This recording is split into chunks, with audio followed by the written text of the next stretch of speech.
You know, when you get to be my age, being prepared in the bedroom has a whole other meaning. I want to be able to set my alarm for 5 a.m. so I can have my coffee and just sit there and do nothing.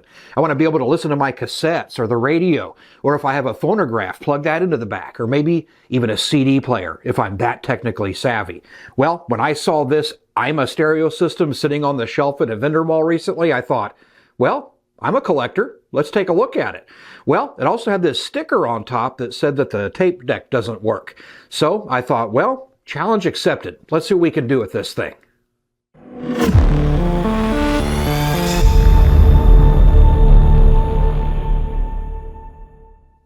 Now, my best guess on this thing is it's from 1979, 1980, somewhere around there.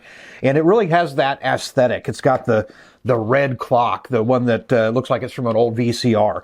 It does have a cassette deck that does record. I've looked inside. It's a stereo head. It's a stereo unit. But we have all the alarm clock controls. You can even dim the display on it. But then you have your normal controls for a stereo system. We've got tone, balance, volume, and then we have the selectors for AM, FM stereo, tape, and auxiliary. So on the back, it even has a phono and an auxiliary hookup, as well as a tape out and a hookup for exterior speakers. So, you know, this thing really, it's almost like a little bitty stereo system, you know, in an alarm clock box. So that's really what drew me to it. And then here on the end, we've got the tuning knob. But it does have a headphone, 1/4-inch headphone, and then 1/8-inch microphone inputs on it. You know, really kind of a full-featured little deck in a small box. Now, since it said the tape deck didn't work, I did go ahead and press a couple of buttons, and it was really draggy. At first, nothing worked, but then it started to work a little bit. So I think maybe the belts are just stretched out on it or something. I don't think they're actually broken or gummed up. It just feels like they've lost their stretch. So let's go ahead and get this in a position where we can take it apart, and we'll see if we can get it fixed up, see what's inside. I don't think getting into this is going to be too difficult initially. It looks like there's just a few screws on the back. One of them's missing, and it looks like it used to be the strain relief for the cord, but we do have 4 left. So it makes me wonder if somebody has been in this and tried to fix it and couldn't. So that makes me a little bit nervous, but we'll see what we can do here. One more to go, then we'll get our first look on the inside of this thing. Hopefully it's modular and easy to fix. See if we can get this off. There we go. And what do we see? Well, we can see the tape deck components, the speakers, the transformer. Looks like everything is pretty easy to get to. One thing I want to make sure I don't do is get my fingers tied up in the string for that tuner, because that can be a huge problem if you get that thing kind of out of whack. So let's get this thing spun around and set up where we can get a better view of this cassette tape mechanism. All right, so I set up another light so that you guys can see inside here a little bit better, so it may have washed me out a little bit. But it really is a really simple mechanism, and after poking around, there's 2 belts in this, one for the counter, which seems fine, but then we have another one, which is the main drive belt that goes around the flywheel, and it is definitely loose. It looks like it should be a pretty easy fix. It looks like the flywheel is held in with 1 screw on this side, which may be all we need to really slip that belt behind it and get it out. So that's a flathead screw on that one. See if we can get that out without dropping it down in there. There we go. And yeah, it looks like it'll move enough to get the belt off. So we'll see if we can slip it off of here, get it out from behind the motor.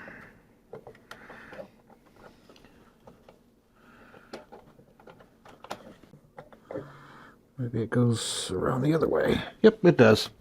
So it actually comes over the top of it. I was thinking with this on there that was the part of the motor assembly, and that the shaft went down. The shaft actually comes up from the other side, so it slips over there. I always have to make things difficult. All right, let's see if we can find an appropriately sized belt. We don't want one that's too small. We don't want one that's too large. Let's try that and see what that does.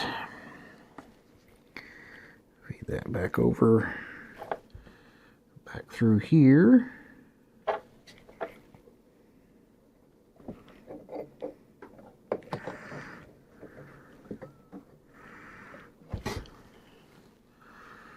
Oh, it's hard to see when I'm doing this. My hand's going to get in the way, but there's really no other way to get in this thing. It's working so far back in the case. It looks like if we were to take the whole cassette mechanism out, looks like we may have to take everything else out in the process, and I sure don't want to have to do that.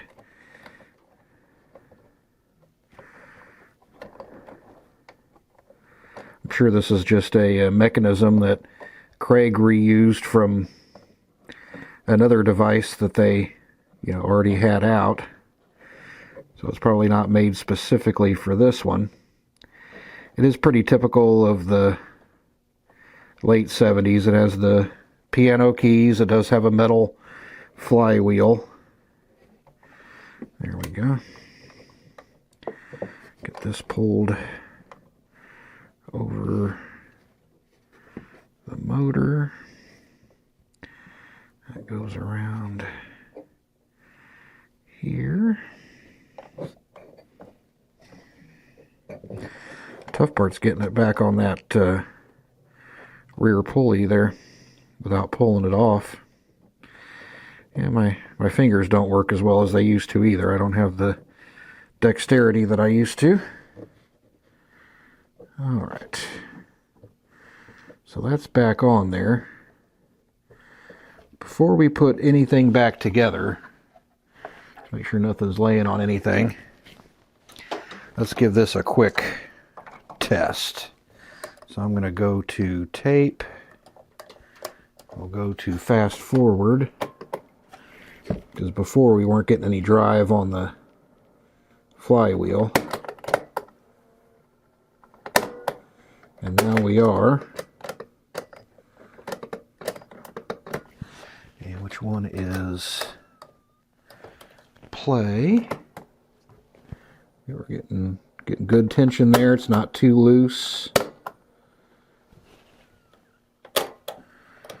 Everything seems to be working, so now we can go ahead and unplug this again.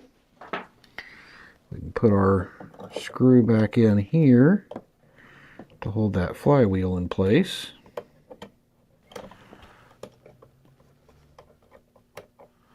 Try to find that hole. It's more difficult doing this for the camera because you don't have it right in front of you. A lot of times you're going by feel. So let's see, that goes in there.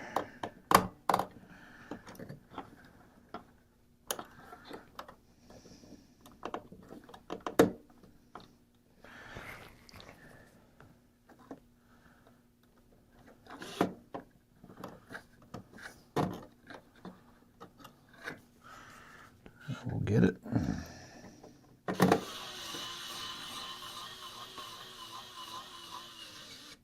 There we go. It's still working.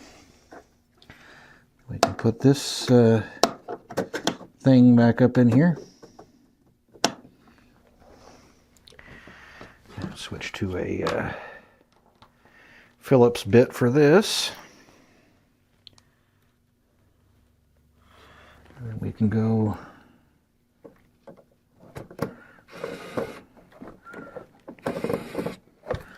right in with that. And the last one. And like I thought with this, the belts hadn't disintegrated. It just lost its elasticity. So there wasn't any belt grime or anything like that in here. It was just stretched out. The counter belt is fine. I knocked it off of there to put it back, but it was working just fine, so I'm not going to mess with that one right now. Get that back on there from where I fat fingered it.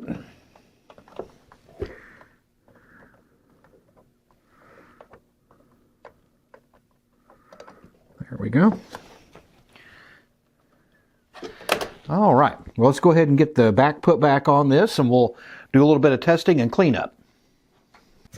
All right, now it's time for a clean with our old friend isopropyl alcohol. Clean the heads off here, and then we'll clean the pinch roller and the cap stand. See how these heads look first. Heads aren't terrible. Let's go back in there with a dry one over those and see. Yeah, not bad. All right, now the cap stand and roller. Picking up a little gunk on there.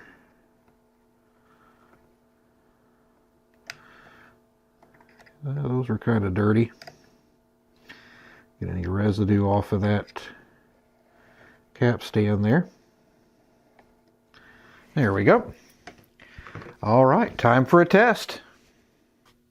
All right, well, now's the moment of truth. We got her all cleaned up, got her all plugged in. I've got a blank cassette in there, so what we'll do is we'll just record from the radio and play it back, make sure that the cassette deck's working. Let's find something on the radio. There we go. Now I'm going to turn the volume down because I don't need a copyright strike here. So we'll let this kind of record for a few seconds here. Still playing. Looks like it's working. Everything's turning like it should. All right, let's stop that and rewind it. And we'll turn that to tape. And let's see what we got. See if we got a recording on this one. Yep, we did. So that seems like it's working all right. Radio works great. Tape works great. So it looks like we've got a working one now. I just have to decide whether I replace my flip clock with this or leave my flip clock in the bedroom and leave this one out here. Well, I hope you guys enjoyed coming along on this ride with me. It was just a quick spur-of-the-moment video. The one that I've been working on is taking a little bit longer than I had anticipated, so I figured, you know what? Let's take a look at this today. Hope you guys enjoyed it. Now, if you're not subscribed to the channel, please make sure that you hit the subscribe button, hit the notification bell. It really helps me out.